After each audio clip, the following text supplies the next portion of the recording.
ദൈവവചന ചിന്തകൾ കേൾക്കുന്ന എല്ലാ മാന്യ ശ്രോതാക്കൾക്കും ക്രിസ്തീയ വന്ദനം. സദൃശവാക്യങ്ങളുടെ പുസ്തകം 3-ാം അധ്യായം 34-ാമത് വാക്യത്തിൽ നമുക്ക് കാണുവാൻ കഴിയുന്ന ഒരു പ്രസ്താവന: നാം മറ്റുള്ളവരെ പരിഹസിക്കുന്നു എങ്കിൽ നാമും ഒരു പരിഹാസ വിഷയമായിത്തീരും എന്ന് ഓർമ്മപ്പെടുത്തുന്ന വാക്കുകളാണ്. പരിഹാസികളെ അവൻ പരിഹസിക്കുന്നു എന്ന സെൻറ്റൻസാണ് അവിടെ ഓർപ്പിച്ചിട്ടുള്ളത്. നാം മറ്റുള്ളവരെ പരിഹസിക്കുന്നു എങ്കിൽ പിന്നത്തേതിൽ നാം ചെയ്ത പ്രവർത്തികൾക്ക് ഒത്തത് നമ്മുടെയും ജീവിതത്തിനകത്ത് നാം അനുഭവിക്കേണ്ടി വരും എന്നുള്ള ഓർമ്മപ്പെടുത്തൽ കാണുവാൻ സാധിക്കുന്നുണ്ട്. 1-ാം സങ്കീർത്തനം 1-ാം വാക്യത്തിൽ പറയുന്നത്, പരിഹാസികളുടെ ഇരിപ്പിടത്തിൽ നിങ്ങൾ ഇരിക്കരുത് എന്നതാണ്. കാരണം നിരപരാധികളായ, പാവങ്ങളായ, സാധുക്കളായ ആളുകളെ കുറ്റം പറയുന്ന, അപമാനിക്കുന്ന, കളിയാക്കുന്ന ഒരു കൂട്ടം ആളുകളോട് കൂടെ നിങ്ങൾ കൂട്ടുകൂടുകയും അവരോടൊപ്പം ഇരിക്കുകയും ചെയ്യുമ്പോൾ അവർ ചെയ്യുന്ന പ്രവൃത്തികൾക്ക് നിങ്ങളും കൂട്ടാളികളായിത്തീരുവാനും നിങ്ങൾ ദൈവത്താൽ പരിഹസിക്കപ്പെടുന്ന ഒരു കാലഘട്ടത്തിലേക്ക് എത്തിച്ചേരേണ്ടി വരുമെന്നും നമ്മെ ഒന്ന് ഓർപ്പിക്കുന്ന വാക്കുകളാണ്.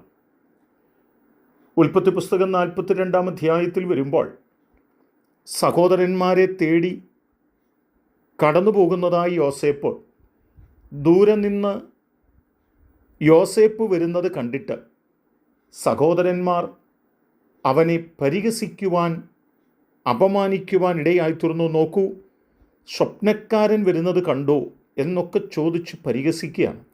യോസേപ്പ് ഇതൊന്നും അറിയുന്നില്ല.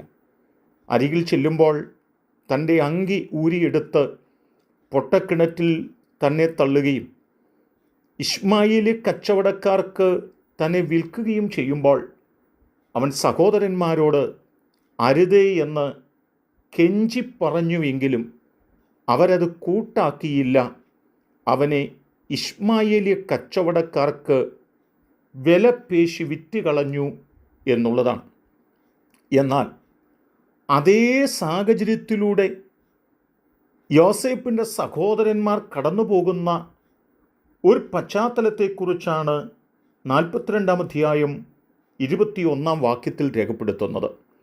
അവിടെ പരിഹസിക്കുന്നതിൻ്റെ വേദന, അപമാനിക്കപ്പെടുന്നതിൻ്റെ വേദന, ഒറ്റപ്പെട്ടു പോകുന്നതിൻ്റെ വേദന, ബലശാലികളുടെ മുൻപിൽ നിൽക്കേണ്ടി വരുമ്പോൾ ഉണ്ടാകുന്ന വേദന എന്താണെന്ന് ദൈവം യോസേപ്പിൻ്റെ സഹോദരന്മാരെ നന്നായി ബോധ്യപ്പെടുത്തി കൊടുക്കുകയും ആ സമയത്ത് സഹോദരൻ അവരോട് കെഞ്ചിപ്പറഞ്ഞ വാക്കുകളും അത് കൂട്ടാക്കാതെ അധികം യോസേപ്പിനെ ദ്രോഹിക്കുകയും ചെയ്തതിനെക്കുറിച്ച് അവർക്ക് ഓർക്കുവാനിട വന്നു എന്ന് പറയുമ്പോൾ, നാം ചെയ്യുന്നതിൻ്റെ ഫലം നാം അനുഭവിച്ചേ തീരൂ എന്ന് നമ്മെ ഓർപ്പിക്കുകയാണ് ഈ വാക്യങ്ങളിലൊക്കെ ചെയ്തിട്ടുള്ളത്.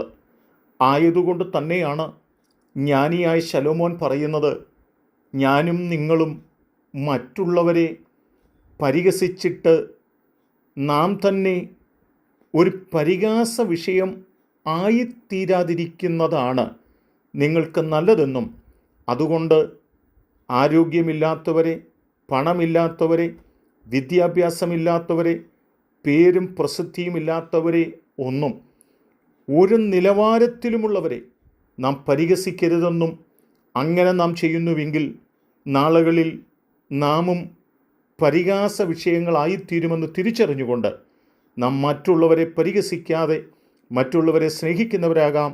അതിന് നമ്മെ സമർപ്പിക്കാം. അതിന് എൻ്റെ കേൾവിക്കാരെ ദൈവം സഹായിക്കട്ടെ. ദൈവമേ, ഞങ്ങൾ മറ്റുള്ളവരെ അപമാനിക്കുന്നവരും പരിഹസിക്കുന്നവരും നിന്ദിക്കുന്നവരുമായി തീരുകയല്ല, ഞങ്ങളവരെ സ്നേഹിക്കുന്നവരായി തീരുവാൻ ആ നിലകളിൽ ഞങ്ങളും ദൈവത്താൽ അംഗീകരിക്കപ്പെട്ടവരായി തീരുവാൻ ഇടയാക്കണം. യേശു കർത്താവിൻ നാമത്തിൽ തന്നെ ആമേൻ.